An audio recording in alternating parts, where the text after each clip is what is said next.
Good morning, Vande Mataram. आपका दोस्त ईश नारंग एक बार फिर से आपके साथ है, एक नई कहानी लेकर। कहानी वो जो दिल को छू जाए, कहानी वो जो लगे कि हमारे जीवन के करीब है, कहानी वो जो कुछ संदेश दे जाए। बस ऐसी ही एक नई कहानी लेके एक बार फिर से आपके साथ हूँ सुबह सुबह 7 बजे। कहानी है 25 सितंबर ईयर 2000 की। हाँ जी, 25 सितंबर 2000 की ये कहानी है। एक छोटी सी बच्ची, 11 साल की बच्ची, अपने अंकल के साथ कहीं जा रही थी। शायद पानी भरने के लिए जा रही थी। और जब वो घर से कुछ दूर ही गई थी अभी, और कुछ दूर जाने पर क्या देखती है कि कुछ हथियारबंद लोगों ने उनको घेर लिया है। हथियार, तेजदार हथियार उनसे उनके पास। और नहीं मालूम था उसको कि क्यों ऐसा घेर लिया है, लेकिन वो उन लोगों को पहचानती जरूर थी। उनमें से कुछ लोग उसके पड़ोस के थे, और उस बच्ची का नाम था मिरेकल एपटन।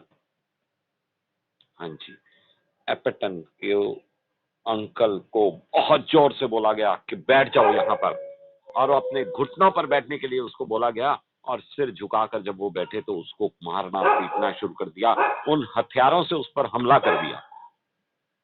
ये देखकर बच्ची बहुत ही घबरा गई, और घबराने के बाद उसे और कुछ नहीं सूझा, और वो वहां से भागना शुरू कर दिया। उसने, वो बेतहाशा भागी जा रही थी। परंतु छोटी सी बच्ची इतने बड़े लोगों के साथ कैसे मुकाबला कर पाती। और कुछ देर दौड़ने के पश्चात उन लोगों ने उसको पकड़ लिया, और पकड़ने के बाद उसकी गर्दन पर तलवार से वार कर दिया। और ये वार होना था कि वो बच्ची वहीं पर बेहोश होकर गिर गई।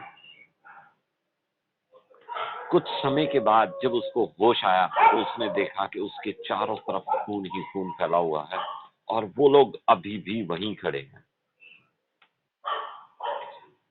उसको इतना जरूर समझ में आ गया कि अगर मैं उठी यहाँ से तो मुझे ये पक्का मार देंगे।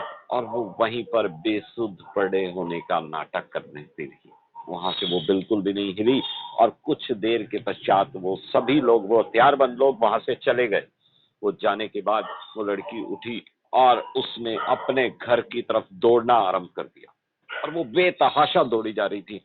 तो कुछ देर दौड़ने के बाद उसको ये महसूस हुआ कि मेरे दोनों हाथ कलाई के नीचे से कट चुके हैं, और वो लटके हुए हैं। ये देखकर, ये सोचकर वो और घबरा गई, लेकिन उसने दौड़ना बंद नहीं किया। कुछ देर के बाद वो अपने घर के बाहर पहुंच गई। बाहर पहुंचते ही उसने अपनी माँ को आवाज लगाई। उसकी माँ बाहर आई जब, और क्या देखती है कि उसकी बेटी पूरी तरह से खून में लथपथ है। और कुछ समझ में नहीं आया। उसने अंदर से एक कंबल लाया, उस लड़की को लपेटा, उस बच्ची को लपेटा, और हॉस्पिटल की ओर तरफ दौड़ लगा दी। पर अस्पताल बहुत दूर था, और खून बहुत बह चुका था।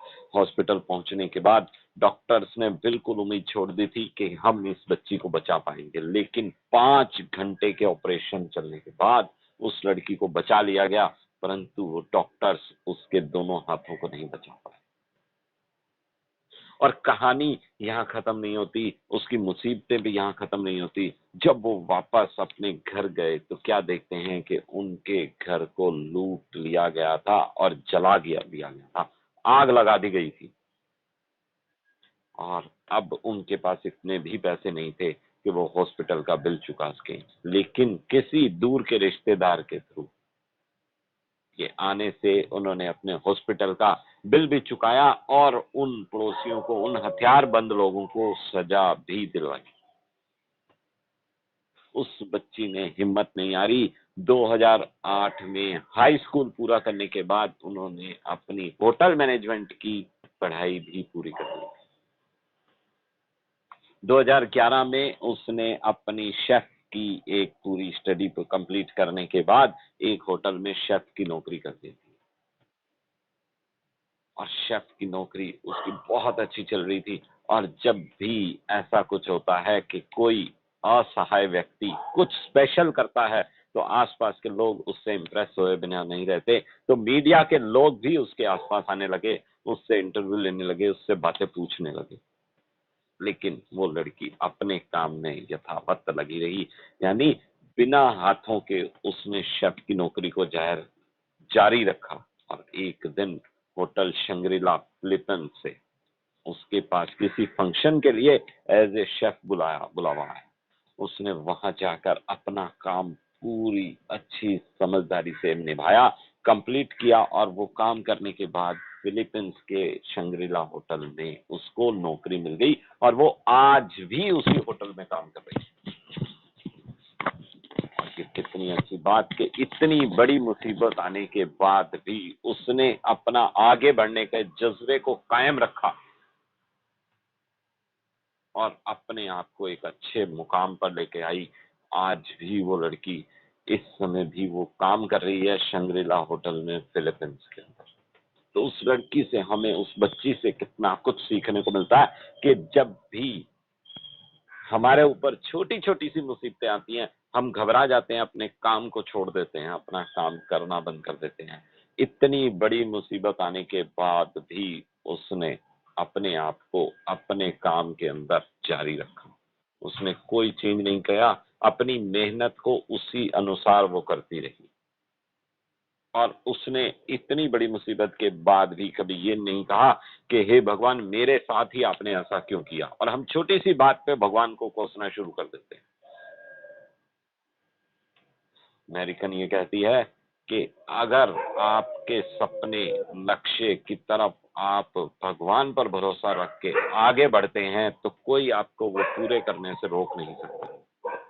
एक जज्बा होना चाहिए इंसान के अंदर, एक मस्तिष्क में, एक मन में लक्ष्य को प्राप्त करने की एक धुन होनी चाहिए, एक जुनून होना चाहिए।